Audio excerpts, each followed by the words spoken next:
para business leaders dan intellectual business community, kita lanjutkan diskusi kita hari ini yaitu opportunities in ASEAN China Free Trade for Indonesia. Dan masih bersama kita Pak Haryadi Sukamdhani, beliau adalah CEO dari Sahid Group dan juga Wakil Kadin dalam urusan fiskal dan monetary. Ada pertanyaan dari ataupun pertanyaan ataupun pernyataan dari audiens, silakan Pak Hasan Sujono. Terima kasih Pak Bayu sama Pak Haryadi.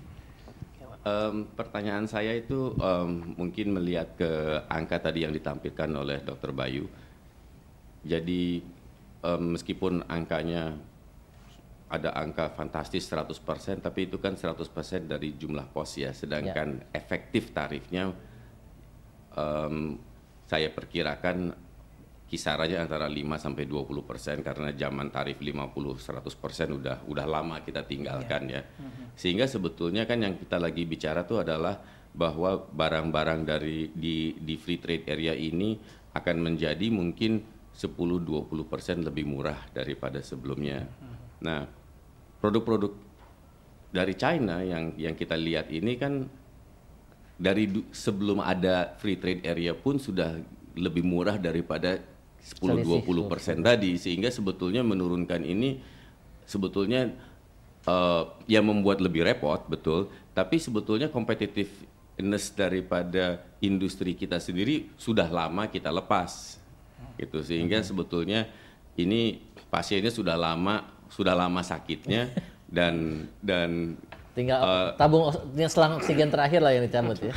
Ya, Anda yang dokter ya. Jadi sakitnya udah lama, tapi kenapa menjeritnya baru sekarang? Gitu, itu satu ya. Dan yang kedua juga adalah bahwa ada satu observasi ya bahwa dari ILO bahwa tarif tenaga kerja maupun produktivitas daripada tenaga kerja Indonesia, Vietnam, India sama China itu ada sih beda-bedanya, tapi nggak beda-beda amat gitu. Semua nggak ada beda yang substansial yang bisa menjelaskan kenapa barang China itu lebih murah. Dan khusus buat Indonesia, komentar daripada studi ILO itu adalah yang membuat tenaga kerja di Indonesia lebih mahal itu adalah supervisinya. Jadi kalau mungkin di negeri lain 20 karyawan bisa disupervisi oleh satu mandor, di Indonesia 3 aja udah perlu mandor sendiri gitu. Sehingga akhirnya kebanyakan mandor dan middle management yang banyak itulah yang membuat sebetulnya daya saingan Indonesia itu berkurang. Terima kasih. Oke, thank you Pak Hasan. Pak Haryadi, you have a comment about this? Ya, jadi memang betul, poinnya memang sebenarnya apa yang diributin gitu, cuma selisih segitu aja sebenarnya juga udah kalah. Mungkin diributin gini Pak, kalau kemarin barangnya masuknya masih malu-malu Pak, separuh masih ilegal Pak ya, karena sebagian kan bayar biaya masuknya nggak penuh atau bayar di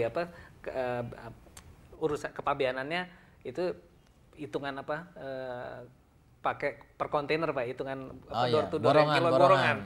Nah sekarang kan udah nggak ada gitu lagi, itu yang mungkin juga yang diributin. Tapi sebenarnya memang betul Pak Saimah, kalau kita bicara karena itu juga merefleksikan kan sekarang ini boleh dibilang menurut laporan dari teman-teman asosiasi ya, penguasaan pasar daripada barang-barang Cina ini memang cukup mengkhawatirkan karena udah di atas rata-rata 40%.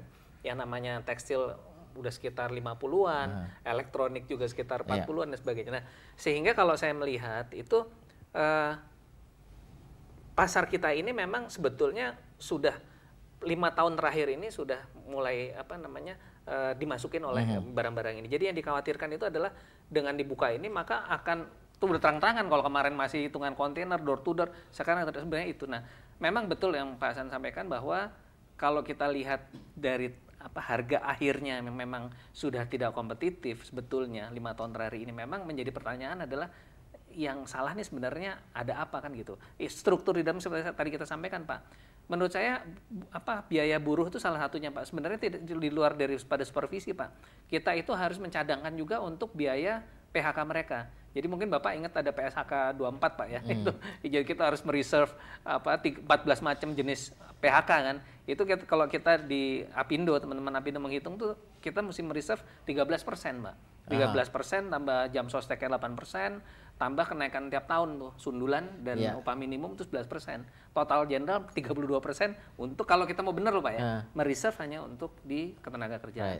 Belum kita kalau lihat tadi bank-bank itu yang net interest marginnya segitu besar. Jadi ya memang kalau misalnya dari pemerintah sendiri tidak, karena itu di luar kuasa kita kan.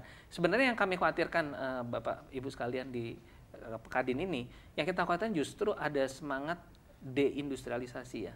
Jadi orang udah ngapain daripada kita bikin repot seperti Bapak punya pabrik obat segala macam, kenapa udah nggak import aja udah ketahuan kan? Jadi kita dagang aja lah gitu kan. Itu yang repot di situ. Sebenarnya kita takutin. Nah, ini sebenarnya lepas dari itu pemerintah juga udah melihat bahwa situasinya seperti itu gitu. Ada kekhawatiran terjadi secara besar-besaran, semua maunya sekarang dagang aja gitu, nggak mau punya industri. Oke, balik ke topik kita sebenarnya adalah opportunities-nya Pak ya.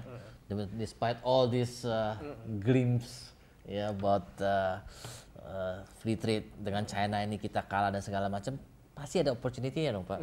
Opportunity-nya apa Pak? Dalam jangka pendek dan jangka panjang. Mungkin ada opportunity jangka pendek dan opportunity jangka panjang gitu ya. Iya, kalau saya lihat yang jelas Pak ya, nomor satu yang jangka pendek ini terjadi mental shock ya. Tadi seperti Bapak, karena semua orang ribut kan. Semua orang ribut karena terus bicaranya nyeremetnya politik nih Pak Hasan. Ya, wah gila nanti mau ada layoff sekian banyak. Udah bicaranya begitu sekarang. Semua teman-teman serikat pekerja udah ancang-ancang mereka ya istilahnya mau bikin ribut juga kan, karena mereka yang paling terancam makanya. Nah, sehingga secara politik nih akan menjadi rame untuk melakukan keseimbangan baru dalam struktur. Nah, kedua Pak yang saya lihat bahwa sebenarnya kita kalau kita betul-betul bekerja dengan betul Pak, pasti Pak yang namanya kreativitas, yang namanya apalagi kan kita bicara pasarnya kan menjadi lebih luas ya, 1,9 miliar orang yang masing-masing daripada industri itu atau negara itu punya daya kompetitiveness yang beda-beda. Kayak di Indonesia Pak, salah satu yang saya lihat kita tuh maju even dibandingkan dengan China itu adalah industri kreatif kita. Jadi Bapak banyak contohnya Pak ya, arsitek-arsitek kita yang under Hong Kong based company biro arsitek itu banyak melayani mereka. Ini salah satu contoh. Belum kalau kita bicara tekstil Pak, itu Cina ngapain juga capek-capek nyontekin batik karena mereka nggak punya ininya gitu, mereka nggak ada kreativitasnya di situ. Walaupun sih yang pesen juga orang kita juga nih Pak Hasan, pesen karena jadi sebenarnya bukan batik ya, tapi printing motif batik. Nah, saya ingin menyampaikan bahwa ada opportunity juga di sini yang sebetulnya bisa dikembangkan berkaitan dengan desain dan sebagainya. Jadi kita tuh lebih advance juga di situ. Lalu juga yang kita melihat juga potensi-potensi yang ada adalah potensi untuk tadi menarik teman-teman dari China, karena sekarang apapun kita mau bicara, China itu udah menjadi superpower baru kan gitu. Dan Amerika pun saya rasa kalau Cinanya ngambek nggak usah ngirim senjata deh, dia jualin aja tuh T-bone Amerika. Ya kan bubar Amerika collapse seperti itu. Nah, sehingga kita harus memanfaatkan daya kemampuan finansial mereka ini yang juga harus bisa harus kita tarik ke Indonesia, dan Indonesia pasti mempunyai secara geopolitik ya punya nilai yang sangat tinggi di China. Ini yang harus kita manfaatkan. Oke, Pak, kita akan lanjutkan dalam segmen berikutnya. Para business leaders dan intellectual business community, kita akan break lagi. Dan buat Anda yang ingin berpartisipasi, silakan SMS ke 0896 kali 788. Anda bisa memberikan komentar, pertanyaan, ataupun pendapat tentang acara CEO Reverse ataupun topik kita hari ini. Kita akan break untuk masuk ke dalam segmen berikutnya.